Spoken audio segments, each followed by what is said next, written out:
नंगौ सारा जोंनि न'आव फैदोंमोन। क्लेरिफिकेसन होफैदों मैयानि समाव हाग्रामा महिलारि सारजोंहाय गाज्रि एडिट बानायनानै फोसावदोंमोन ससियेल मिडिया उइदाउट प्रुफ जे हाग्रामा महिलारि सारा सासे आइजोनि न'आव थांनानै बेफोरबायदि गाज्रि राव दा बिनि सायावनो बै आइजोआ क्लेरिफिकेसन होफैदों गावनि हासबेन्डजों लोगोसे। जिखुनुआनो जाया आं भिडिअखौ होलांग्रोगोन बिनि उनाव जोबनायावसो मोनसे खोथा बुंनांगौ दङ। आंनि मुङा मृदुला बसुमतारी, आङो बिटिएडनि सिडब्लिउसिनि मेम्बार। दिनै आङो ससियेल मिडियायाव फैनायनि गुबै थांखियानो जाहैबाय थांनाय 24 खालाराव माने आंनि जि आं फेसबुक ससियेल मिडियायाव आं नुनो मोनदों आंखौ माने जोंनि बारग'सिब हाग्रामा महिलारि सारजों जितु मोनसे गाज्रि फट' एडिट मेकिं खालामनानै जितु भाइराल खालामदों।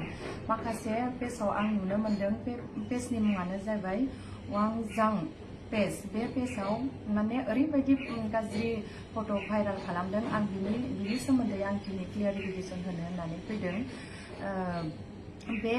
बे फट'आ एकदम मिसा। नोंथांमोना बे फट'नि सायाव जेबो साननांगौ गैया। नंगौ सारा जोंनि न'आव फैदोंमोन, बाहाय आंनि हासबेन्डबो दं आरो प्लास आंनि फिसालाबो दङ। बे सारा माने आंनि फिसाइजों मोनसे खामानि रायलायनो लागा दंमोन, जोंहा पार्टि मेटार, बेखौ लानानै आंनि फिसाइजों रायलायनो थाखाय फैदोंमोन हाग्रामा सारा। बेखौनो माखासे मानसिया माने षड़यन्त्र खालामनानै माखासे फेसबुक पेजाव बानसावदों। जेब्ला सारा जोंनि न'आव जोङो न' सिङाव जोङो आंनि बोराइ आरो सारजों साथामजों जेब्ला जों सावरायबाय थायो खोथा, जों माखासे पार्टिनि खोथा, जों माखासे खोथा रायलायबाय थानायाव गामिनि सानैसो हिन्जावफोरा फैदों। बिथांमोना मा उद्देश्य लानानै फैदोंमोन आं बेखौ बुंनो हाया, खिन्थु जेब्ला बिसोरो जोंखौ गाज्रि हरो होमबा जों आंनि फिसालाजों आंजों थांनानै आं दरजाखौ खेवहैयो। खेवनानै जेब्ला आं बिसोरखौ नुनो मोनो, बिसोर साब्रैसो हिन्जावफोर बिसोर ज' दंमोन। ओमफ्राय आं बिसोरखौ सोंदों मा खौरां, मा उद्देश्य लानानै फैदों। जेब्ला बिदि सोङो बिसोरो सोंदों नोंसोरनाव सोरबा आलासि दंफैयो नामा। थिग बे टाइमावनो आं होनदों औ जोंनाव आलासि दंफैयो। बिदि बुंनाय लेखा बिसोरो आलासिखौ नायनो होननानै बुंबाय। आं होनबाय औ नायजायोथ'। जेब्ला बिसोरो न' सिङाव आलासिखौ नायनो होननानै थाङो अब्ला बिसोरो जोंनि मानाव गेदेर हाग्रामा महिलारि सारखौ नुयो। होमबा बिसोर गावसोरनो नुनानै माथो हाग्रामा सारसो होननानै गावसोरनो शक जानाय बायदि जानानै बाहेर फारसे ओंखारबोफिनो। जेब्ला बाहेर फारसे बिसोर ओंखारबोफिनो गावसोरनो गावजों गाव सावरायलायनानै माने आंनि सिगाङाव बिसोर बुङो जों माने गोरोन्थि जाफ्लांबाय, माने जों एसे दस्रा एसे उद्देश्य लानानैसो फैदोंमोन, जों हाग्रामा महिलारि सारखौ फैदोंमोन होननानै सानाखैमोन, बिदि होननानै गावसोरनो जोंजों मोजां सावरायलायनानै गामिनि मानसिफ्रा ओंखारलाङो। बेखौनो लानानै माखासे सुथुरा पलिटिकेल इस्यु खालामबाय। माने अखानायै 24 माने अक्ट'बर खालि माखासे पेजाव जों नुनो मोनबाय जे वांजां पेज आरो बर'सा पेजाव माखासे गाज्रि माने फट' हाग्रामा महिलारि सारजों आरो आंनि फट' एडिट खालामनानै भाइरेल खालामनाय नुनो मोनबाय। बेबायदि जुदि हाबाखौ जुदि जोंनि बर' समाजाव बेबायदि मावोबा माखासे माने गाज्रि हुदाया बांनायनि सायाव बांलांगोन। बेखायनो गावजों गाव बेबायदि खामानि मावनायखौ नोंथांमोना बन्द' खालामनांगौ। आरो बे माखासे फेसबुक पेजाव बेबायदि गाज्रि फट' भाइरेल खालामनायफोरखौ नोंथांमोना जुदि बन्द' खालामा आं बेनि सायाव थाबैनो आं एक्सन लानाय जागोन। बेखायनो आं नोंथांमोनखौ अननानै आं रिकुवेस्ट खालामदों, जोंनि बेबायदि हाग्रामा महिलारि सारजों आरो आंनि फट' एडिट खालामनायखौ थाबैनो नोंथांमोना शेयार खालामनायखौ बन्द' खालामनांगौ। आं गुरैयै अननानै नोंथांमोननिसिम खावलायनाय जाबाय। आरो बिटिसिनि गासैबो रायजो राजानि सायावबो आं गुरैयै रिकुवेस्ट खालामो, नोंथांमोना जेबो गोनो गोथो साननाङा। हाग्रामा महिलारि सारा सासे बर' हारिनि संग्राम खालामनानै फैनाय, हारिनि सेक्रिफाइस खालामना फैनाय सासे सुबुं बियो। दिनै बेखौ बेबायदि गाज्रि फट' इडिट खालामनानै भाइराल खालामनाया बिराद लाजिनांथाव खोथा आरो आंखौबो सासे हिन्जाव माहारि हिसाबै आंखौ बेबायदि फानसावनाया बिराद गाज्रि जादों। बेबायदि खामानिखौ जुदि मावबाय थायो होमबा समाजा बिराद गुबुंले जालांगोन। जोङो माने मोजां लामाजों आगान सुरनांगौआ बेबायदि लामाजों जुदि थांबाय थायोबा बुहुत समाजा गुबुंले जागोन। आरो आं मोनसे खोथाखौ आं बुंनो सानदों दिनै मोजां जुदि नोंसोरो रियेल घटनाखौ जुदि मिथिदोंमोनबा दिनै नोंसोर मोजाङै जुदि डिटेल्सखौ लायालासिनो दिनै आंखौ गथ' सानैनि बिमा बुंदों। आंहाथ' गथ' सानै नङा, आंहाथ' फिसा सासेल'। मारै नोंसोर बुंनो हाखो? बेफोरावनो जों बुजिनानै मोनो नोंसोर माने माखासे खोथा माने बानसावनानै जोंनि हाग्रामा महिलारि सारखौ नोंसोर माने फासायनाय पलिटिकेल इसु खालामनानै।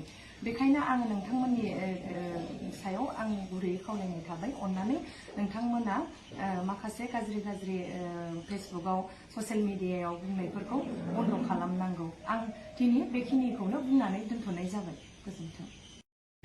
खुलुमबाय। गिबियावनो आं बयनिसिमबो आंनि अननाय आरो सिबिनायखौ जासिहरनाय थाबाय। आंनि मुङा मृदुला बसुमतारी। आङो बिटिएडनि CWCनि मेम्बार।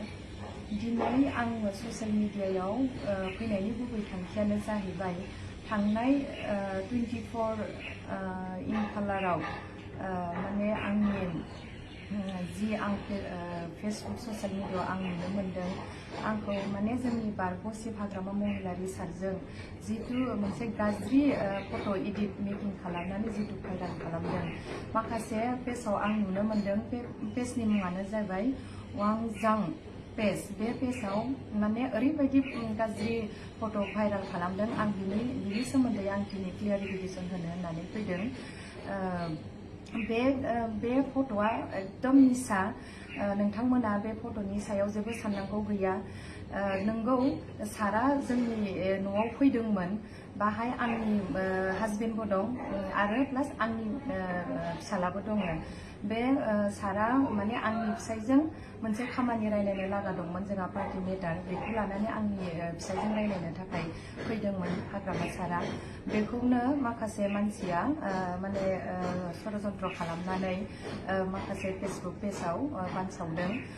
जेब्ला सारा जोंनि न'आव जोङो न' सिङाव जोङो आंनि बोराइ आरो सारजों साथामजों जेब्ला जों सावरायबाय थायो खोथा, जों माखासे पार्टिनि खोथा, जों माखासे खोथा रायलायबाय थानायाव गामिनि सानैसो हिन्जावफोरा फैदों। बिथांमोना मा उद्देश्य लानानै फैदोंमोन आं बेखौ बुंनो हाया। खिन्थु जेब्ला बिसोरो जोंखौ गाज्रि हरो होमबा जों आंनि फिसालाजों आंजों थांनानै आं दरजाखौ खेवहैयो। खेवनानै जेब्ला आं बिसोरखौ नुनो मोनो, बिसोर साब्रैसो हिन्जावफोर बिसोर ज' दंमोन। ओमफ्राय आं बिसोरखौ सोंदों मा खौरां, मा उद्देश्य लानानै फैदों। जेब्ला बिदि सोङो, बिसोरो सोंदों नोंसोरनाव सोरबा आलासि दंफैयो नामा होनो। थिग बे टाइमावनो आं होनदों औ जोंनाव आलासि दंफैयो। बिदि बुंनाय लेखा बिसोरो आलासिखौ नायनो होननानै बुं। नोंथांमोना नुबाय भिडिअखौ। आं मिथिनायाव, आंबो जेसेबां गोबावनिफ्राय आं क'क्राझाराव देबोरगावआव दं, बिनिफ्राय आं मिथियो जे खायफा कमेन्टआव लिरहरदों उइदाउट सोरबा गैया लाबा माबा। हाग्रामा सारना गावनि आंगो लोगोफोर आरो गामिनि न'खरनि जानायफोरनाव हारसिङै बेरायग्रा सर' दंखायो, बा बेरायो बिथाङा, नायो उइदाउट मानसिफोर लायालासिनो। आरो बिथाङाबो सासे एक्स चिफबाबो मानसिसोना, गावनि न'खर बा गावनि सोरबा लोगोफोरनावथ' थांखागोन, थांनो राइट दं। आरो मानसिनि न'आवहाय मानसिया थाङाबा सोर थाङो? बोरमा, अमा, सैमा बेबो थाङो नामा? मानसिनि न'आवथ' मानसियानो थांखागोन। ओरैबायदि पलिटिकेल डार्टि पलिटिक्स गेलेनो नागिरदों खायफा मानसिफ्रा, माने बोरै हागोन, ओरै नङा ओरै, ओरै नङा ओरै। दा बै मोनसे चेनेलावबो होदोंमोन आङो, मैखोम ब्रादारनि मोनसे आरो ओरै माबा जालायगासिनो दङ दावराव। थ' बेबायदि आरोना डार्टि पलिटिक्स जोंनि बर'फोरनि गेजेराव।